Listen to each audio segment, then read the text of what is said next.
తీవ్ర తుఫాను తీరం దాటడంతో విశాఖలోని సముద్ర తీర ప్రాంతం అల్లకల్లోలంగా మారింది.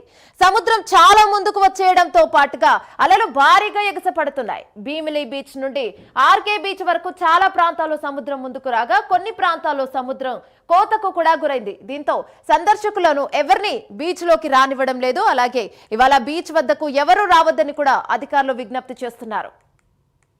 దీనిపై మరింత సమాచారం మా డిప్యూటీ ఇన్పుట్ ఎడిటర్ వాసు అందిస్తారు లైవ్ ద్వారా. రైట్ వాసు, చెప్పండి ఏంటి పరిస్థితి? ఏమైనా తీవ్ర తుఫాను తీరం దాటినప్పుడు కూడా దీని ప్రభావం మరో 24 గంటల పాటు ఉండే అవకాశం ఉంది. దీంతో విశాఖ సముద్ర తీర ప్రాంతం అంతా కూడా అల్లకల్లోలంగా మారిపోయింది. ఒక్కసారి మనం చూడొచ్చు, ఇప్పటికే వర్షం కూడా మొదలైపోయి సముద్ర తీరంలో అలలు భారీగా ఎగసిపడే పరిస్థితి కనిపిస్తుంది. తీవ్ర తుఫాను తీరం దాటినప్పుడు కూడా ఇది బలహీనపడి తుఫానుగా మారింది. ఈ తుఫాను మరింత బలహీనపడి వాయుగుండంగా మారాలి. దీనికి 24 గంటల నుంచి 48 గంటల పాటు సమయం పట్టే అవకాశం ఉంది. దీంతో మొత్తం కూడా విశాఖ తీరం అంతా కూడా ఆ సముద్ర తీర ప్రాంతం కూడా అలలు చూడవచ్చు మనం, భారీగా ఎగసిపడుతున్నాయి.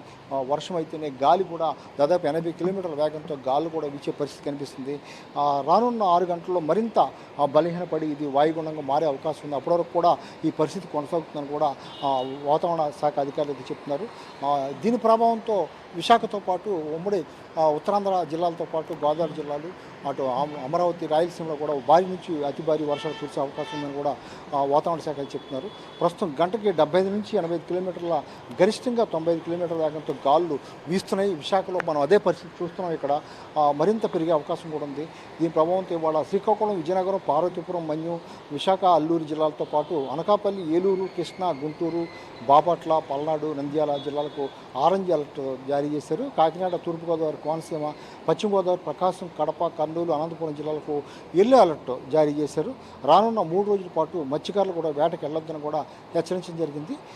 అత్యధికంగా వర్షపాతం కూడా నమోదవుతుంది. దాన్ని కూడా అత్యధికంగా ఎక్కువ ఈ నిన్న నుంచి కూడా వర్షాల పట్టడంలో చాలా ప్రాంతాల్లో కూడా ఇదే అవకాశం ఉంది. ఇక విశాఖ ఉమ్మడి జిల్లాను తీసుకొస్తే చోడవరం మండలం భోగాపురంలో మొత్తం కూడా అక్కడ గండి తెగిపోవడంతో, ఊడేరు నదికి గండి తెగిపోవడంతో మొత్తం కూడా ఊరంతా కూడా మునిగిపోయే పరిస్థితి ఏర్పడింది. వాళ్ళని రక్షించేందుకు అధికారులు కూడా ఏర్పాటు చేస్తున్నారు. మొత్తం అక్కడ గ్రామస్తులు ఆందోళన వ్యక్తం చేసే పరిస్థితి ఉంది. ఈ తుఫాను కారణంగా ఇవాళ కూడా వర్షాలు ఉండటం, విపరీతమైన గాలి వీయటంతో కొన్ని విమానాలను కూడా రద్దు చేయడం, కొన్ని విమానాలను కూడా డైవర్ట్ చేయడం జరిగింది. ఈ కాసేపటి క్రితమే హైదరాబాద్ నుంచి వచ్చినట్టు విమానాన్ని వాతావరణం అనుకూలించక మళ్ళీ తిరిగి హైదరాబాద్కు పంపించేశారు. అదేవిధంగా విశాఖ నుంచి విశాఖపట్నం, విజయవాడ వెళ్లాల్సినటువంటి విమానాలు కూడా రద్దు చేయడం జరిగింది. నిన్న కూడా పూర్తిగా రద్దు చేయడం జరిగింది. ఇవాళ కూడా ఈ వాతావరణం కొనసాగే అవకాశం ఉంది.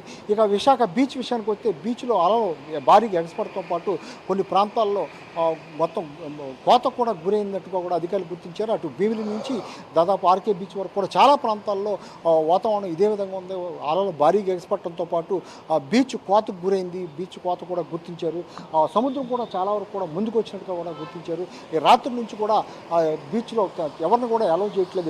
ఇవాళ రేపు కూడా బీచ్లోకి ఎవరిని పంపించేది లేదని కూడా అధికారులు చెప్పే పరిస్థితి కనిపిస్తుంది.